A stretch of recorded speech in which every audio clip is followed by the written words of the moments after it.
Bien, comenzamos hoy la segunda parte de la reseña del libro de Martin Heidegger, Estudios sobre mística medieval, de Fondo de Cultura Económica, publicado en México DF en 1997. Y en este caso tenemos que explicar pues las notas de trabajo y esbozos para una lección que no llegó a impartir Heidegger entre los años 1918 y 1919, ¿no? Acerca de la cuestión de los fundamentos filosóficos de la mística medieval. Lo primero que hay que decir es que es un texto de difícil exégesis que, aunque son 30 páginas, son 30 páginas pues de notas con la información muy comprimida, aunque sí que es verdad que todas estas notas tienen un hilo conductor que parece más o menos claro, que es la cuestión de la experiencia religiosa originaria. En segundo lugar, quiero comentar brevemente la cuestión del enigma Kierkegaard por enlazarlo con el primer vídeo que hice de este libro que se corresponde con la primera lección sobre el libro décimo de las Confesiones de Agustín. La cuestión que Heidegger leerá a Soren Kierkegaard en torno a los años 1918 y 1920. Bien, la lectura del danés supondrá para Heidegger un antes y un después. Es decir, determinará por completo su perspectiva de pensamiento, ¿vale? Lo que pasa es que eso no se objetivará hasta mucho más tarde. Es decir, digamos, la influencia del pensamiento de Kierkegaard en Heidegger se ha estudiado, pero todavía creo que necesita cierta profundización, o al menos por mi parte la necesita. ¿Qué más? Hagamos un breve resumen a modo de índice de lo que voy a contar en lo sucesivo. Lo primero que hace Heidegger en el texto es plantear cuestiones introductorias de método y de determinación del objeto de estudio, que en este caso pues son los fundamentos filosóficos, como decimos, de la mística medieval, es decir, de dónde surge eso o por qué tenemos la necesidad de aclarar eso y con qué herramientas vamos a abordar dicho problema. Los autores clásicos que se están manejando aquí pues son varios, entre ellos pertenecientes obviamente a la mística medieval, pues el maestro Eckhart, San Bernardo y Santa Teresa de Jesús, aunque podríamos incluir también a San Juan de la Cruz, ¿no?, como un místico más. Bien, los autores secundarios, diríamos, autores de bibliografía secundaria, que han trabajado filosóficamente la mística, pues trabajan muchos. Es decir, Heidegger era conocedor de un amplio panorama filosófico de su época y estaba al corriente de lo que se decía, ¿no? Y yo creo que es significativo la figura de Schleiermacher como justamente aquel que consigue en el siglo XVIII-XIX, que es cuando se institucionaliza la mística como una categoría, digamos, independiente o autónoma dentro de las cuestiones religiosas. Es decir, que Schleiermacher cumple un papel fundamental en la historia de la mística en la medida en la que le da un cierto campo autónomo de estudio propio. Bien. También Reinach, Troeltsch, Steffer, Rudolf Otto, es decir, una amplia gama de autores alemanes, por supuesto, con respecto a la fenomenología de la religión, podríamos decir, ¿no? O una aproximación fenomenológica a la experiencia religiosa. ¿Cuáles son los temas que se van a trabajar aquí a lo largo de la exposición? Pues vamos en función, digamos, de la importancia, de más importante a menos importante, ¿no? Yo diría que el tema fundamental es la experiencia religiosa, aclarar qué es eso, qué es exactamente tener una experiencia religiosa. En segundo lugar, la cuestión de la fe, qué significa la fe, la creencia, y qué significa la historia con minúsculas, es decir, papel tiene o qué, digamos, interacción tienen lo que creemos con, obviamente, lo que hacemos en nuestra vida, que se convierte en nuestra historia, es decir, en nuestra biografía o en nuestro pasado o en lo que somos o hemos hecho.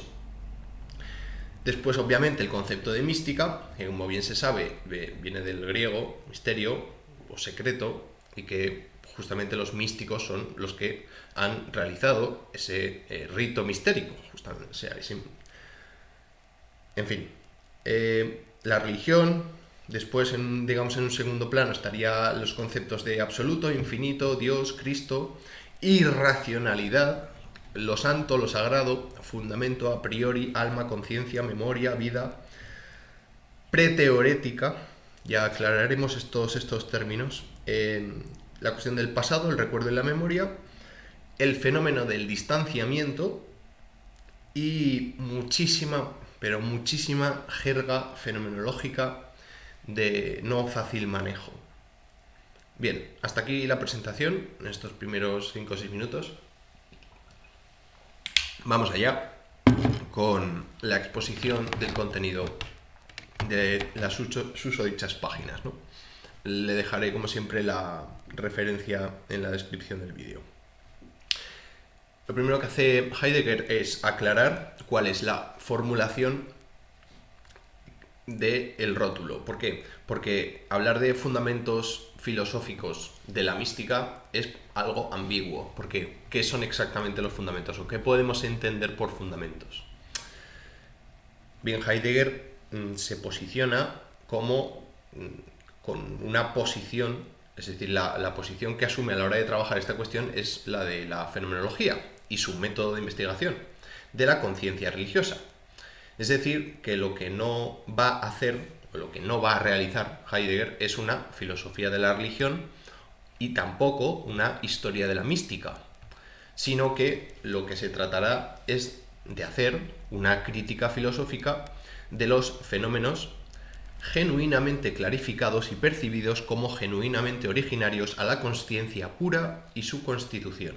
Bien, esta es la definición de la experiencia que queremos definir, de ese fenómeno que queremos definir.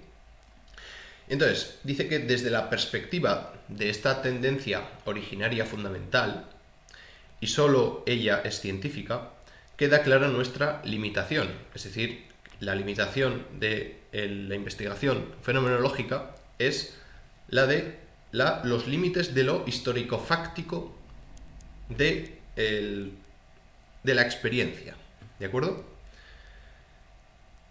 Como digo, empiecen ya a identificar histórico con lo que a uno le ha sucedido en su vida, es decir, con su pasado, ¿de acuerdo? Con su triste historia, o su historia de éxito, o su historia y caída, ¿no?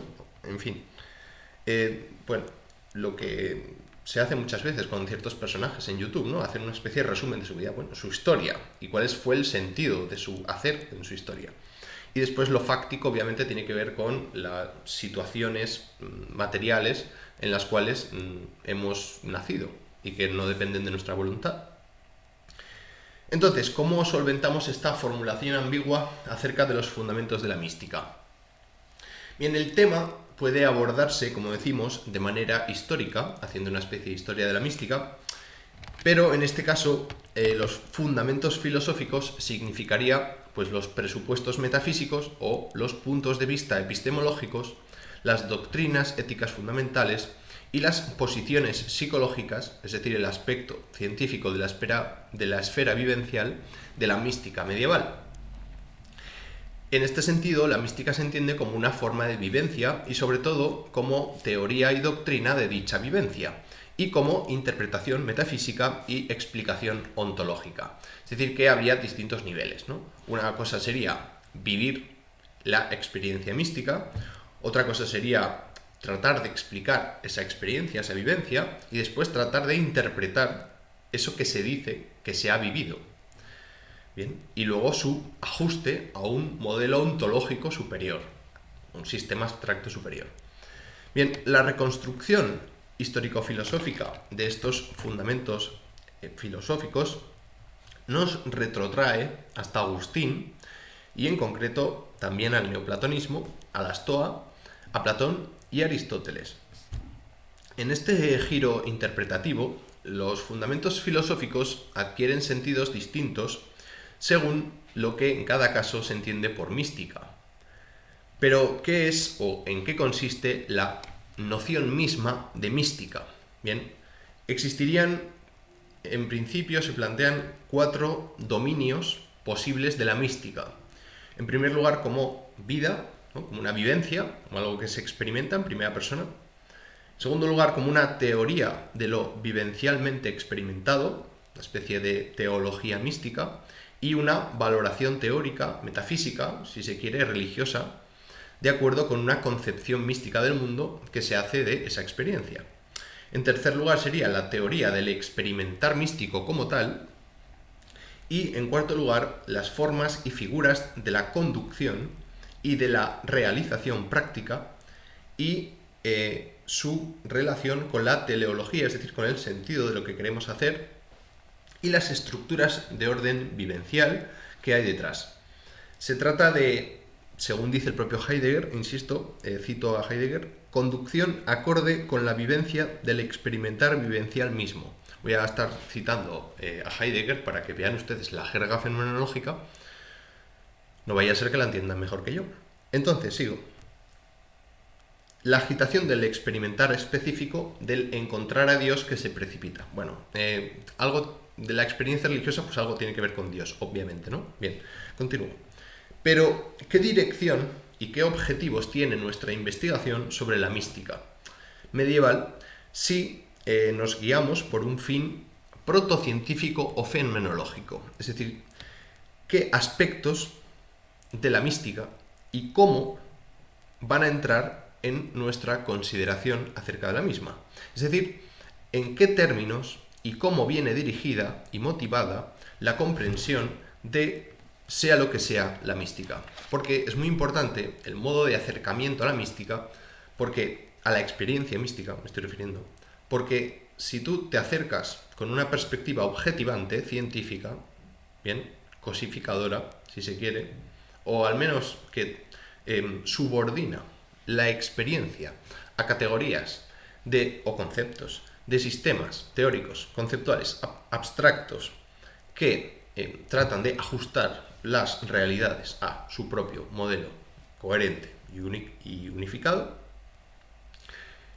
y eso nos da como resultado una concepción de la mística que, digamos, no recoge la esencia fundamental de la experiencia mística misma.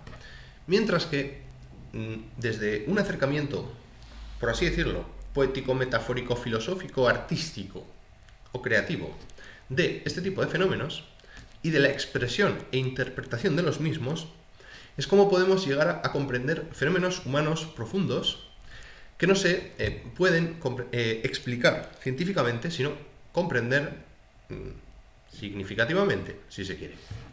Continúo. Como ha de ser comprendido protocientíficamente, por lo tanto, la cuestión de la experiencia mística.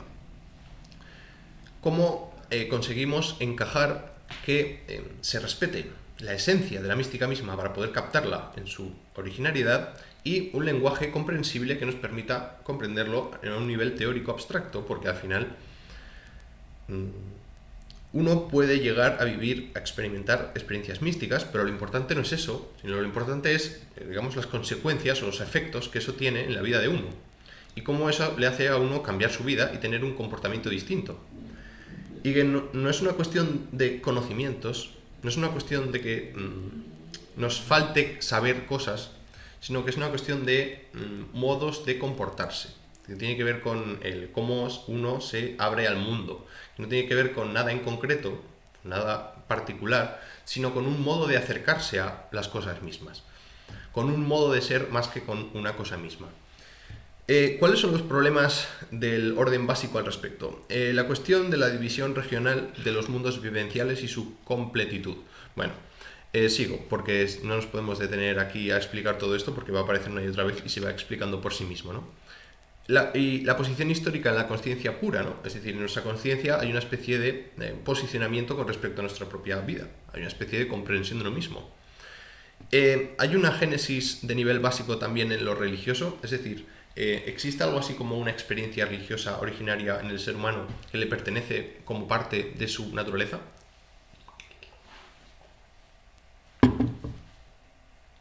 Coma, al margen de lo racional, o independiente o autónomamente de la esencia racional del hombre. ¿Qué vinculación existe entre la vivencia mística y el concepto místico? En cualquier caso, nuestra tarea no es despertar y alentar la vida religiosa. Es decir, nosotros no pretendemos hacer proselitismo, dice Heidegger. Simplemente comprender o tratar de comprender lo que se dice al respecto del tema. Ahora bien, nos encontramos con una dificultad. Solo el hombre religioso puede comprender la vida religiosa porque si no, no dispondríamos de datos genuinos, de, digamos, experiencias objetivadas, obviamente, en testimonios. Si nosotros suponemos que existe algo así como la experiencia religiosa, es porque suponemos que esta experiencia tiene cierta carga real o auténtica y que es algo que se puede vivir en primera persona, ¿no? Obviamente tenemos que tirar de los hombres religiosos, y tenemos que confiar en ellos. Tenemos que confiar en que su comportamiento es el que dice ser. Es decir, que efectivamente Dios existe en su mundo, en el mundo en el que están viviendo, en su mundo significativo, digamos, ¿no? Y el modo de dirigirse a Dios en su mundo resulta que tiene unas repercusiones en el resto de mundos, en el resto de los mundos, que no en balde son los demás, que supone una especie de transformación histórica del individuo. Ya lo veremos más adelante. ¿Tiene esto algún inconveniente metódico sistemático de algún tipo? Dice Heidegger que solo significa abstente para quien no se siente sobre suelo firme. Pero bueno, el gesto místico es como la protocomprensión lleva las vivencias a la comprensibilidad absoluta de lo que me pasa. Dice, comprendidas genuinamente, esto es, racionalizadas, es decir, descomposición de la vivencia en sus componentes y articulación lógicos. Es decir, que lo que se trata es de comprender cuál es la estructura esencial de la vivencia mística, con respecto a sus componentes y a sus relaciones. La protocomprensión fenomenológica viene tan escasamente prejuzgada o tan escasamente neutral y por el contrario tan originariamente absoluta que permite acceder a los diferentes mundos y formas vivenciales, ¿no? Y formas de abrirse al mundo.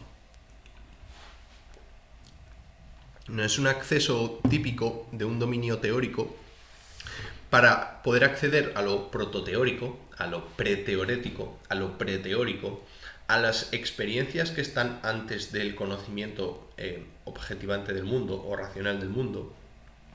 Es necesario una destrucción de la situación teórica, es decir, una modificación del ver del origen.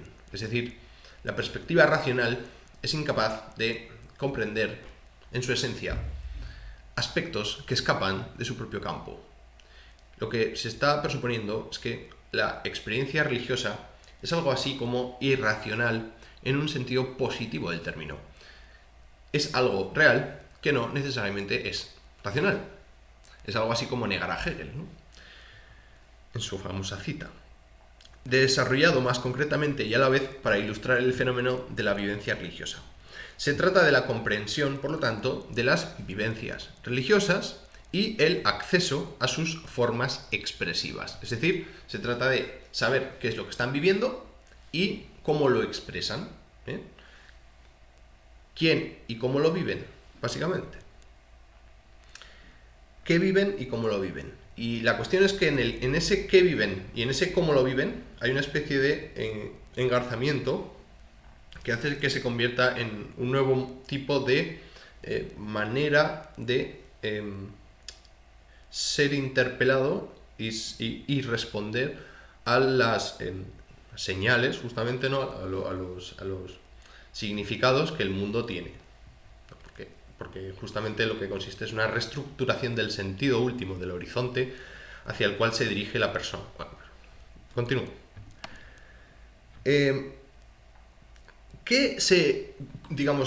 ¿Cómo se expresa, por lo tanto, una vivencia religiosa? Pues, por ejemplo, a través de la oración. La oración es una expresión de un fenómeno singular religioso. ¿Qué capas o estratos fundamentales, qué formas preliminares, qué agitaciones o consumaciones planificadoras? Esto de la consumación planificadora habrá que explicarlo. Es básicamente la realización, no de algo que tienes que hacer, sino de ti mismo en todo lo que has hecho. Pero claro, eso obviamente llega al final de la vida, no se puede, uno no puede ser pleno con 10 años, ¿no? No tiene mucho sentido que una persona esté ya realizada con 10 años, pero y con 20, y con 30, y con 40, ¿cuándo llega la vida a ser plena? Con respecto a uno mismo, no con respecto a las cosas que se hacen, ¿no? Eso depende, obviamente, también del nivel de perfeccionismo, pero justamente ahí está el gesto, ¿no? En el sentido de, para ti, ¿qué significa que tu vida esté ya, de hecho, y sea plena, o completa, o esté realizado, digamos, sea feliz, obviamente, ¿no? Porque no hay un non plus ultra, no hay un más nivel de felicidad, no hay un nivel mejor de posibilidad mejor de vivir. Claro, obviamente, no es una vida llena de placeres, sino es una vida de entrega a Dios. En la perspectiva mística me refiero, pero bueno, continúo. Entonces, ¿cuál es la estructura de esa vida religiosa? Preguntamos entonces en serio por lo espiritual religioso en la experiencia humana, en sus agitaciones básicas, en sus inquietudes básicas, y en su génesis motivacional, en cuál es, en definitiva, el sentido de la religión en la sociedad humana, porque eso parece que pertenece a nuestra naturaleza. No ha habido sociedad humana sin dioses, sin creencias. No hay vida humana sin fe. No hay vida humana sin creencia. Eso no significa que no pueda haber vida humana sin Dios. Puede haber sociedades ateas. Puede haberlas. Pero no puede haber sociedades sin fe, sin creencia. Como por ejemplo el budismo, ¿no? Es una religión, no tiene Dios, pero tiene fe. Hay un aspecto de creencia fundamental. De proyección del sentido del mundo. No, de mi sentido sobre el mundo, obviamente, ¿no? En el yo creo, yo hago. No en el yo hago y entonces yo creo que lo sé hacer, ¿no? Justo el gesto contrario de el llevar algo a cabo, el dirigirse, el orientarse, el saberse situado en torno a algo y el cómo moverse y manejarse para poder llevar a cabo el fin último, que es el bien social y el bien común, justamente, ¿no? Se trata, por tanto, de un yo puedo originario. ¿Cuál es la idea y la motivación esencial en la experiencia religiosa? Esto es lo que nos preguntamos. La esencia religiosa, la esencia de la experiencia religiosa, parece manifestarse como una especie de motivación, sea lo que sea esto, o una tendencia, inclinación o agitación consustancial en la naturaleza del ser humano. Bien, vamos con la presentación ahora de la mística en la Edad Media. Heidegger dice que la mística medieval, como forma de expresión de la experiencia vivencial religiosa, tiene unos fundamentos filosóficos, y esto puede significar muchas cosas, como hemos comentado en el apartado anterior, debido a su ambigüedad.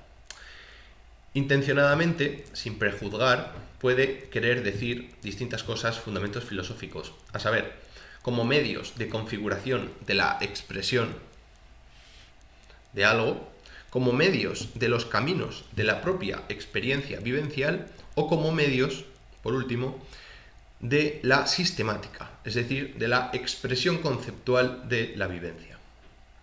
La mística medieval, como forma de expresión, puede ser considerada como formas expresivas de la vivencia religiosa en general. La expresión de la experiencia vivencial religiosa en general y el problema de la expresión como tal, si es indicativa o justificativa, si simplemente decimos lo que nos pasa o intentamos encontrar cuál es el porqué de eso que nos pasa, ¿no? De ese fundamento de por qué nos pasa. Y por último, los problemas de la puesta en práctica en relación fundamental con lo que se dice creer. Se trata de entresacar en y a partir de la experiencia mística medieval los momentos constitutivos muy especialmente el fenómeno del amor a Dios. Comprender a partir del aspecto genuino de la consciencia, diferenciando claramente las explicaciones o malas interpretaciones de cuño escolástico, aristotélico o platónico, ¿de acuerdo? Es decir, el enfoque fenomenológico a la mística es un enfoque muy particular, es un camino, digamos, dentro de las infinitas posibilidades que se tienen de aproximación a la mística, podría ser pues del enfoque tomista, o desde el enfoque psicologista, o desde el enfoque científico, biológico, desde el enfoque que se quiera se puede estudiar. Desde una perspectiva sociológica, desde una perspectiva alucinógena, quién sabe, hay múltiples interpretaciones. La fenomenología tiene un nivel muy concreto. Simplemente lo que quiere es narrar lo que sucede en el fenómeno de la experiencia religiosa, de manera que la gramática y los términos que se utilizan para describir dicho fenómeno respeten la esencia experiencial de dicho fenómeno. ¿De acuerdo? Se trata de ser cuidadosos en la descripción y de ser también cuidadosos en la interpretación para poder encontrar esos fundamentos, ¿no? Y al final para encontrar la totalidad de la intencionalidad o del significado que guardan o que encierran las expresiones místicas, como por ejemplo los poemas de Santa Teresa, ¿no? Que en un nivel muy congestionado de significado conceptual vivencial, más bien de significado vivencial, de algo que le pasa, algo que le sucede, algo que tiene dentro, ese nudo, digamos, podríamos decir así, Santa Teresa tiene un nudo en su vida y lo que hace es tratar de expresar cómo vive ella ese nudo, al mismo tiempo que trata de decir cómo se siente. Bien. En la investigación, por lo tanto, tiene que quedar nítida la distinción entre la vivencia pura como tal, la expresión, es decir, la expresión de dicha vivencia a través de los elementos expresivos, como podría ser un poema, y la explicación, es decir, la interpretación, es decir, la aplicación, que es lo que haría la fenomenología. Nosotros tratamos de interpretar lo que los místicos dicen que han vivido. ¿Se ve? Bien. Las configuraciones vivenciales solo pueden ser llevadas a esencia, diríamos, narradas con verdad o de acuerdo a la verdad del fenómeno que se pretende explicar, a partir de sus genuinas situaciones, sus experiencias y círculos de situaciones posibles, es decir, de su facticidad, de su propia historia, de su propia vida, en definitiva. No se puede perder de vista esto. No se puede perder de vista la historia de un hombre para comprender lo que dice. Respecto de su vida, obviamente. Bien. Se trata del problema de la concreción eidética. ¿Qué significa esto de concreción eidética? Bueno, pues simplemente tratar de expresar lo más adecuadamente posible a través de ideas, en juicios, lo que sucede. Sencillamente.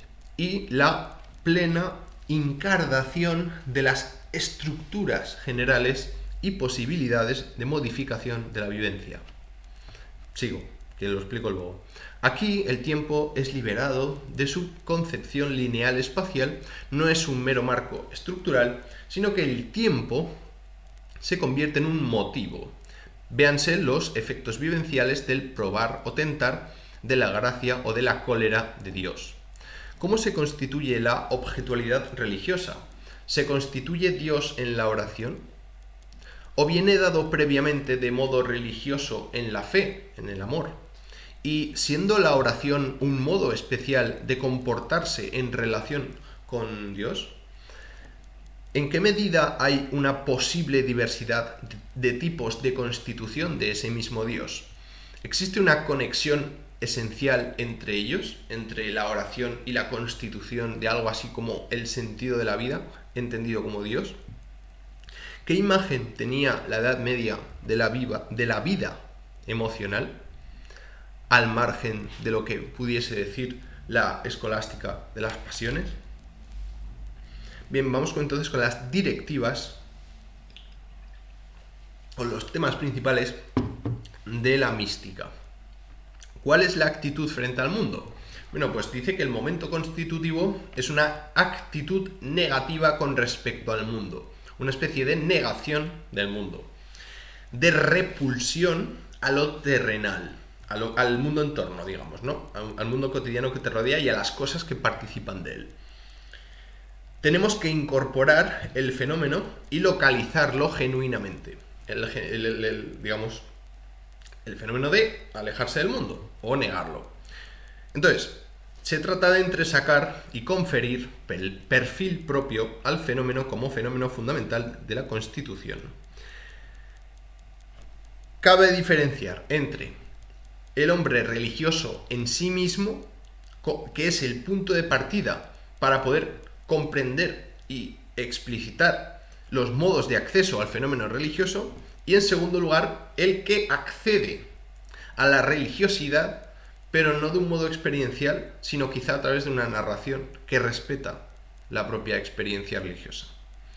Hablamos del estado de distanciamiento, que será el concepto fundamental, obviamente, en Eckhart, una motivación originaria en lo religioso y también en la forma de atención al mundo.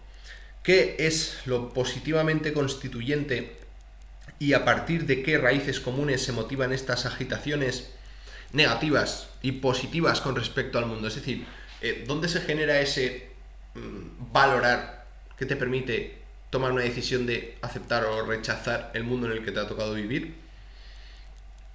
¿Que es realmente genuina esta caracterización o no? ¿O es derivada de algo más fundamental? El estado de distanciamiento consiste en un ser emocional, en un estar fundamentalmente emotivo, religioso originariamente, y también consiste en el camino religioso que lleva a tal repulsión, es decir, a alejarte del mundo.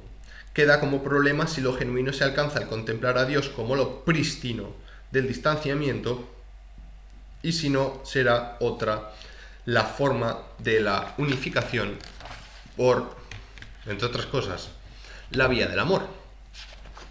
Bien, continuamos ahora con la cuestión de los enfoques y lo dejaremos al punto de llegar a Eckhart para la próxima charla, ya que estamos. Entonces, ¿cuál es la estructura o los enfoques de esta investigación?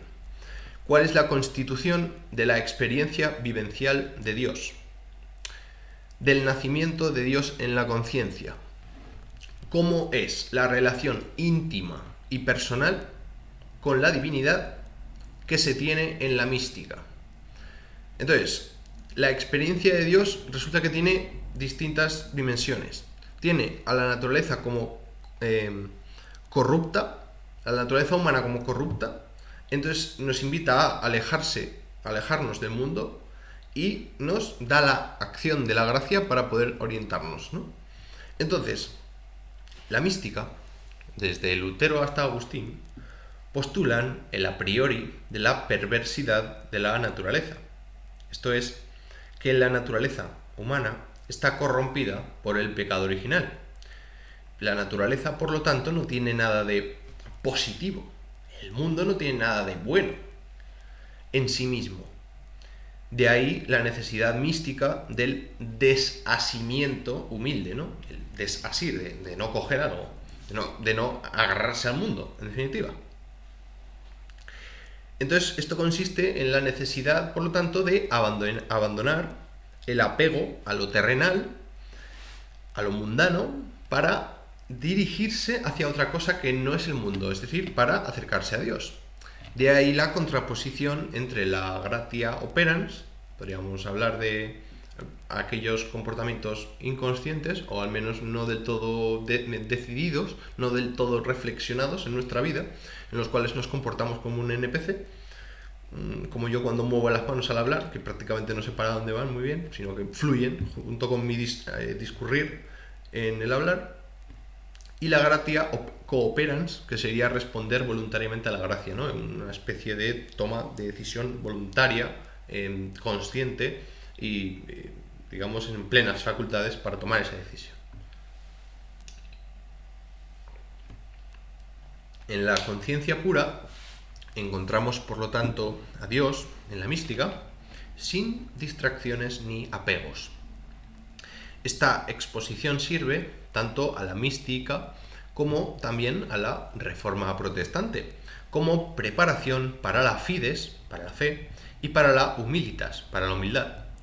Lutero revaloriza aspectos de la Iglesia medieval, concretamente de la mística y de la experiencia personal, íntima de Dios, como el mundo de las experiencias interiores, y que la humildad es una vía para fortalecer la fe y aumentar el goce en la fiducia, en la confianza plena en Dios, y en la tribulatio, es decir, en el sufrimiento como el camino a la salvación, en el alejamiento de los placeres terrenales para alcanzar la salvación y, encontrar esas experiencias que nos llevan a Dios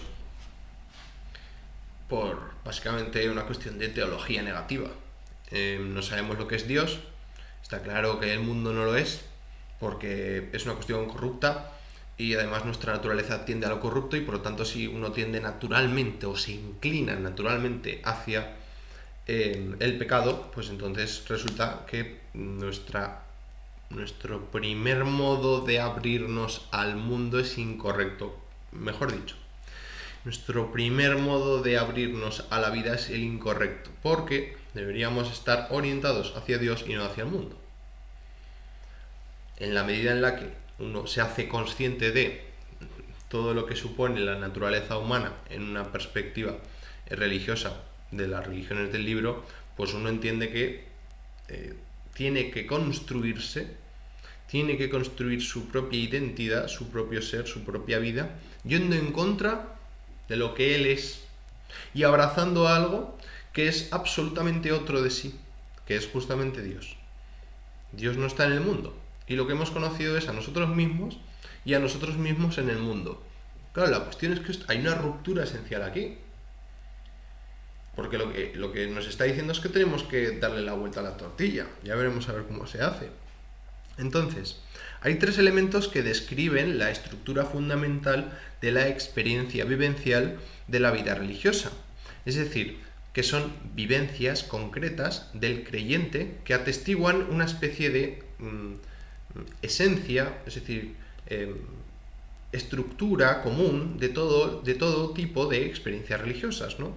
Una especie de participación común de una serie de elementos esenciales, fuertes, duros, como fundamentales, ¿no? Como son la revelación, la vivencia de la revelación, que consisten en visiones místicas o en la lectura de las Sagradas Escrituras. Esto es el modo de experiencia directa de Dios. En segundo lugar, tenemos la vivencia del creyente de la tradición, que viene dada por la enseñanza religiosa de las órdenes monásticas y de sus hábitos.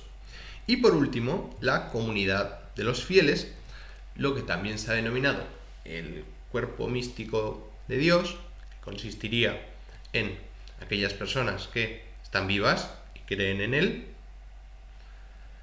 en aquellas vivas que están muertas y están en el cielo, y en aquellas personas que están muertas y, están en el purgatorio, todavía no han llegado al cielo, pero forman parte de ese cuerpo místico de Cristo, ¿no? Que no es más que la Iglesia, porque Iglesia es una asamblea, la asamblea de los participantes del cuerpo místico de Dios, la comunidad de los fieles, que es la dimensión colectiva de la fe y la transmisión social de la palabra de Dios.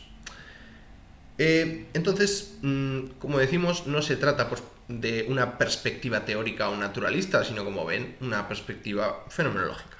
Se trata de proponer un enfoque ontológico a la experiencia religiosa como un estudio de su ser y su estructura fundamental. Se trata de hacer fenomenología de lo sagrado. Este es nuestro ámbito, método y estructura frente al resto de interpretaciones teológicas tradicionales. No se trata de construir un sistema, sino de ver los orígenes auténticos del experimentar religioso. La experiencia de lo sagrado es una vivencia preteorética.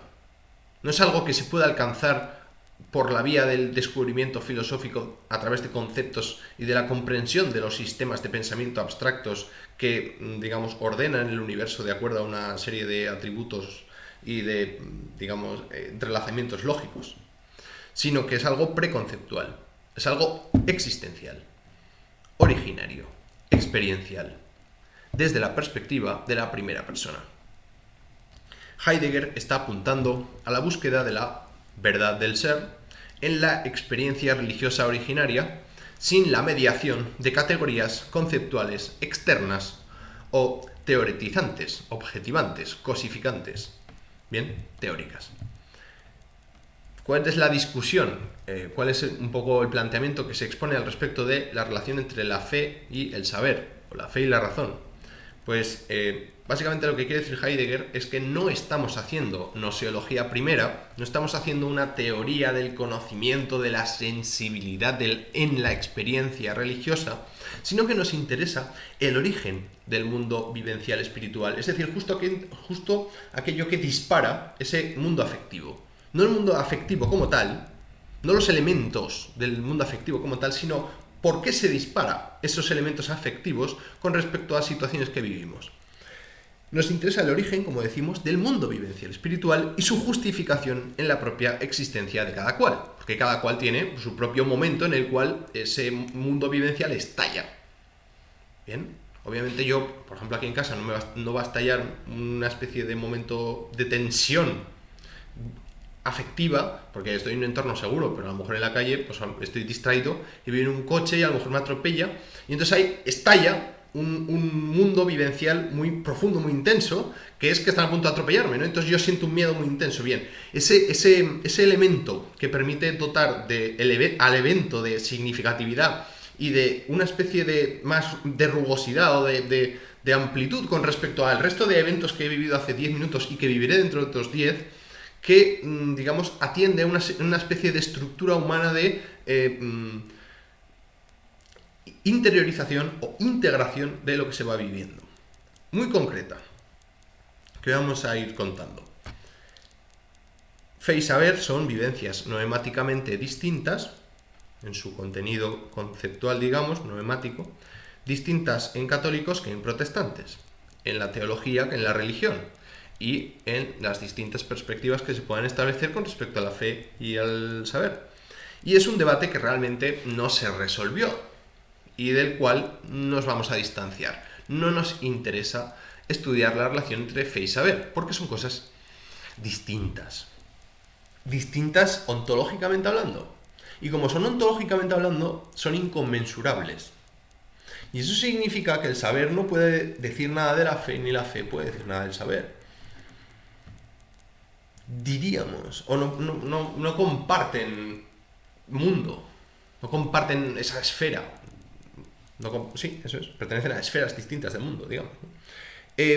Los conceptos teológicos de la mística, como por ejemplo gracia, fe, libertad, quietud, tienen que ser definidos porque son términos en disputa, son algo así como un significante flotante, ¿no? ¿Por qué? Porque Heidegger va a entender que los conceptos de la mística no son conceptos del todo abstractos, pertenecientes a un sistema teórico de juicios ordenado axiológicamente, etcétera, sino que son indicadores formales. Pero los indicadores formales son una especie de conceptos, conceptos novedosos, por así decirlo. Son conceptos distintos, no tan cerrados, que no intentan encasillar las vivencias, sino permitir al que comprende abrir un momento de posibilidad de albergar una comprensión auténtica de lo que realmente está pasando y no decir, joder, este tío está loco. O sea, imaginaos que os cuentan algo muy extravagante, muy extravagante, alguien que conocéis. Y tú puedes decir al final, joder, este tío está loco. Pero claro, tú estás reduciendo todo lo que le ha pasado a, este tío está loco. Pues no. O sea, eso sería un error conceptual. Pues no se está percibiendo la esencia de lo que le está pasando a este señor, que seguramente le esté pasando algo y no esté loco, sino que han pasado cosas muy fuertes y lo está viviendo como tal. Porque claro, Espero que os haya entendido. En fin, vamos con la última parte de hoy, que es la cuestión del irracionalismo como algo positivo, como he dicho anteriormente, ¿no? Como una cuestión de que no es que no desvaloriza algo, sino que justamente le dota de algo característico fundamental. Entonces, la pregunta que se hace Heidegger ¿es capaz el entendimiento de racionalizar la mística y la religión? ¿Es posible reducir la vivencia religiosa o categorías teóricas rígidas de un sistema filosófico? Es lo que comentábamos, ¿no? Entonces, la mística no es algo que sea irracional por ser algo informe, sino que el problema de la ortodoxia a la hora de entender el sentido o el significado último de la mística es que si tratas de reducir la experiencia mística a fórmulas conceptuales periclitadas, el resultado es una pérdida del significado originario de la vivencia, puesto que se desvirtúa o se desrealiza con respecto del punto de partida. Heidegger plantea que la vivencia religiosa no es conmensurable por el orden teórico del pensar occidental clásico. No puede ser atrapada con las herramientas conceptuales tradicionales. ¿Cuál es entonces la diferencia entre lo teórico y lo no teórico, o lo no teorético? Es decir, lo que nosotros queremos estudiar, ¿no? La experiencia mística, como algo previo al conocimiento científico del mundo, como algo que vivimos en nuestra interioridad y que muchas veces nos faltan palabras para poder expresar, puesto que quizá lo que nos sucede no es traducible a ese nivel objetivante del lenguaje científico-técnico. Sin embargo, otro tipo de lenguajes más poético-metafóricos puede que permitan tener, al ser conceptos más abiertos, al ser conceptos más polisignificativos, entonces permite, digamos, un momento de posibilidad de la comprensión del otro, un momento de empatía verdadero, ¿no? Vamos a decir así. O un momento de asimilación de todo lo que supone haber entendido lo que significa haber vivido esa vida y tal y como se ha vivido, o algo así, ¿no? También las repercusiones que tiene sobre las personas que están viendo, escuchando o percibiendo esto desde el punto de vista de esa comprensión desde el corazón más que desde la cabeza. Para poder comprender esta situación conviene situarse en una posición superior sin prejuicios previos, haciendo epoge de todo lo que creíamos pensar acerca de la religión, la experiencia mística, etc. Es posible entonces una comprensión genuina filosófica de la experiencia mística que no sigue los cauces de la racionalidad clásica, es decir, que no sigue los cauces de los dogmas, los esquemas conceptuales rígidos y la pérdida del carácter esencial de la experiencia. Para Heidegger, reducir la experiencia mística a meros conceptos religiosos o psicológicos es destruir la vivencia mística o religiosa. Además, la racionalización de la mística atiende a una necesidad y un objetivo, que es crear un problema filosófico ficticio donde debería haber una comprensión del problema. La filosofía de la religión lleva a una repetición superficial de una jerga que consiste en un lenguaje que carece ya de autenticidad, porque ¿dónde están esos hombres que realmente vivieron la experiencia de Dios? ¿Y dónde está lo que realmente quisieron transmitir? ¿Realmente podemos llegar a comprenderlos ahora?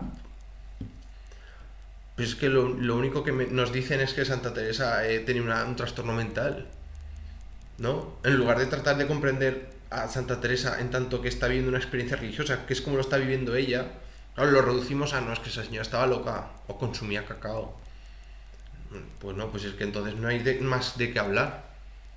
Ya presuponemos que no es algo real, no es algo que pueda existir, no es algo que se pueda comprender, o no es algo que puedan vivir todos los seres humanos, o no es algo que pertenezca al alma, a la esencia del ser humano, a su naturaleza, ¿no?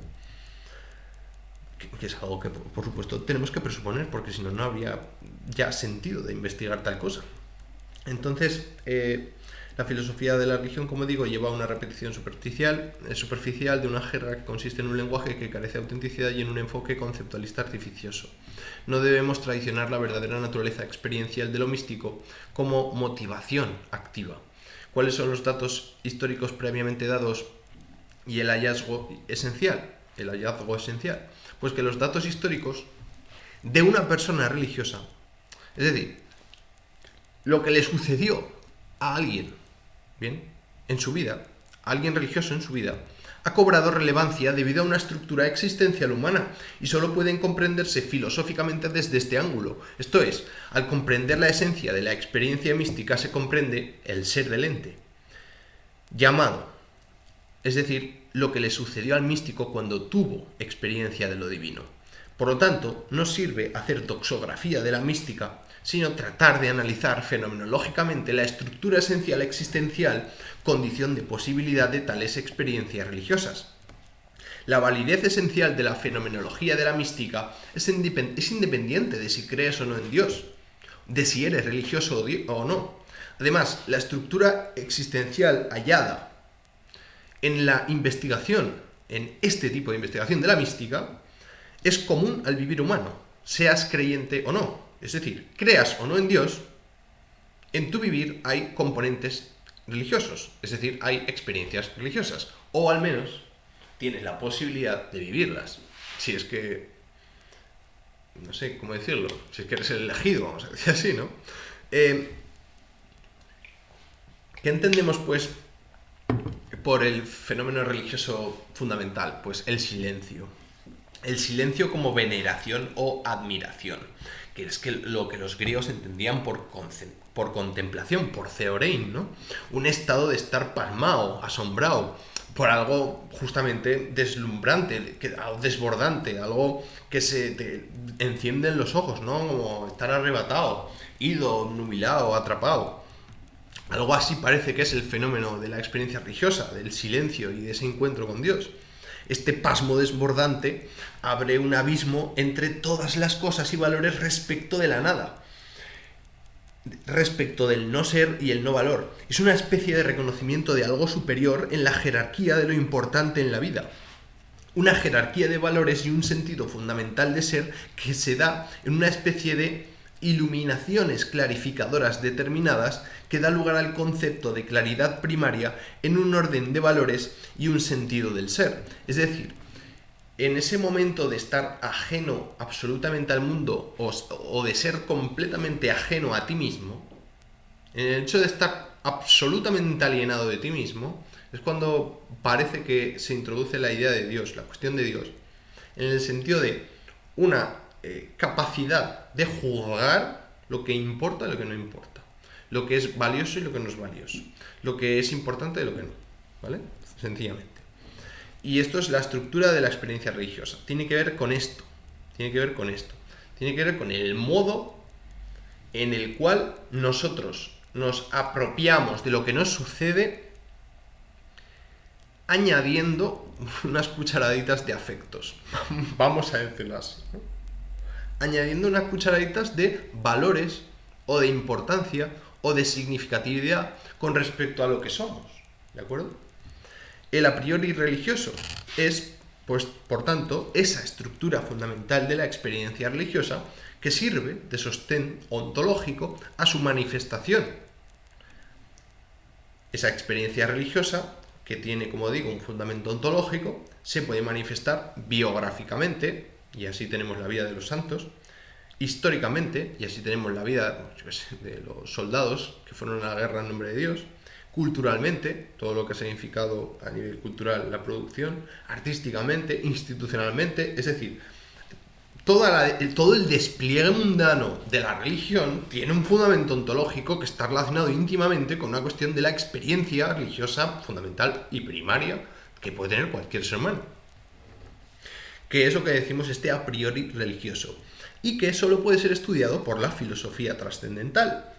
Se rechazan las explicaciones a este respecto de la psicología moderna porque falsean y no fundamentan sus razonamientos y de las pseudofilosofías dogmáticas, es decir, del catolicismo, porque es un sistema causal rígido con conceptualizaciones estáticas que no permiten atrapar el fenómeno de la experiencia religiosa.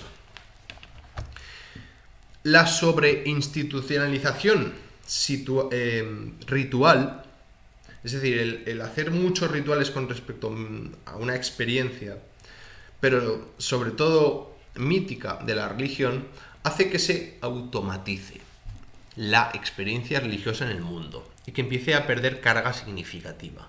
¿Por qué? Porque el comportamiento religioso se va normalizando, se va trivializando y se va gestionando económicamente una vivencia religiosa que parece auténticamente perdida, oprimida, cohibida, sofocada por el sistema o la cultura.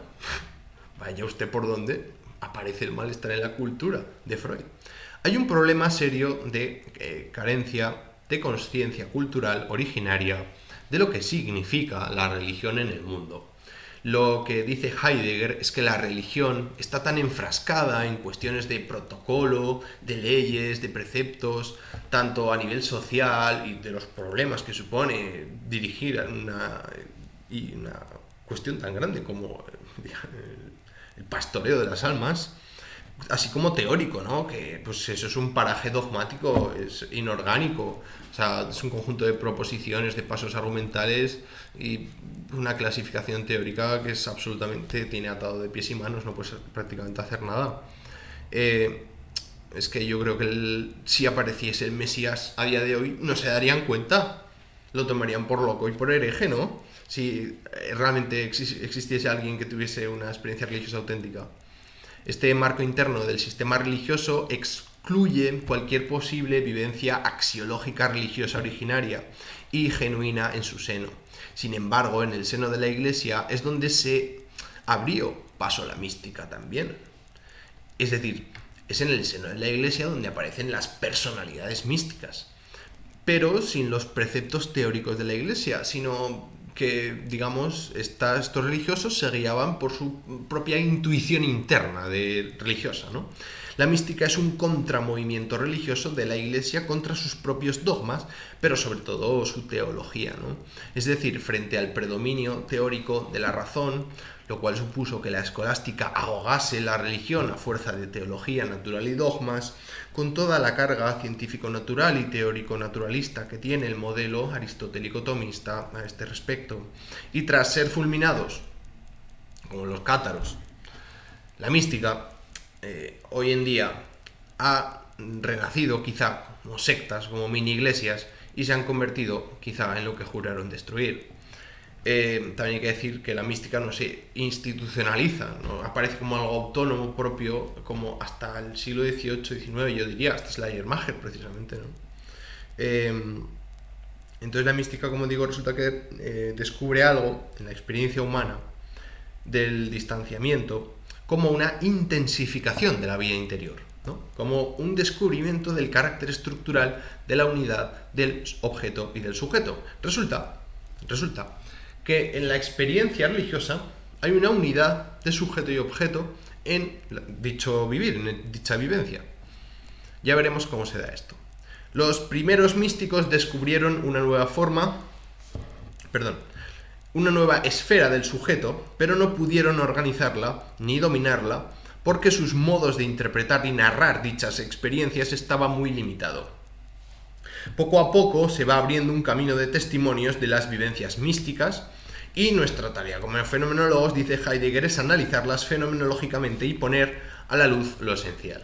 Pero antes, una breve exposición de la concepción a priori religiosa de la filosofía trascendental de los valores. Y aquí entra a jugar Windelband y Troeltsch. Dice Windelband que la razón empírica basada en la experiencia es necesario que lo que se oponga a la norma cumpla un papel, tenga un sentido. Esto es un principio fundamental de su filosofía crítica. El punto de partida de la religión es este: la coexistencia de la norma y su contrario. Perdón, esto lo he leído mal. Voy a retomar. Empiezo con Windelband. Windelband dice que en la razón empírica, basada en la experiencia, es necesario que lo que se oponga a la norma cumpla un papel, tenga un sentido. Esto es un principio fundamental de su filosofía crítica. El punto de partida de la religión es este, la coexistencia de la norma y su contrario.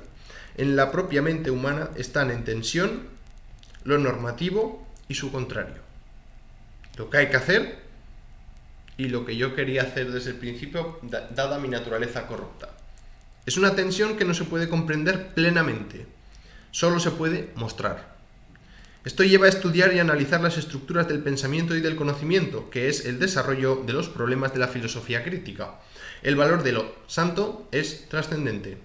Lo santo es una experiencia vivencial, es un modo de la consciencia normal que consiste en estar en el bien, en la verdad y en la belleza a nivel trascendental o a nivel a nivel a priorico. La religión como, por lo tanto, una forma de vivir la trascendencia y no como un sistema normativo.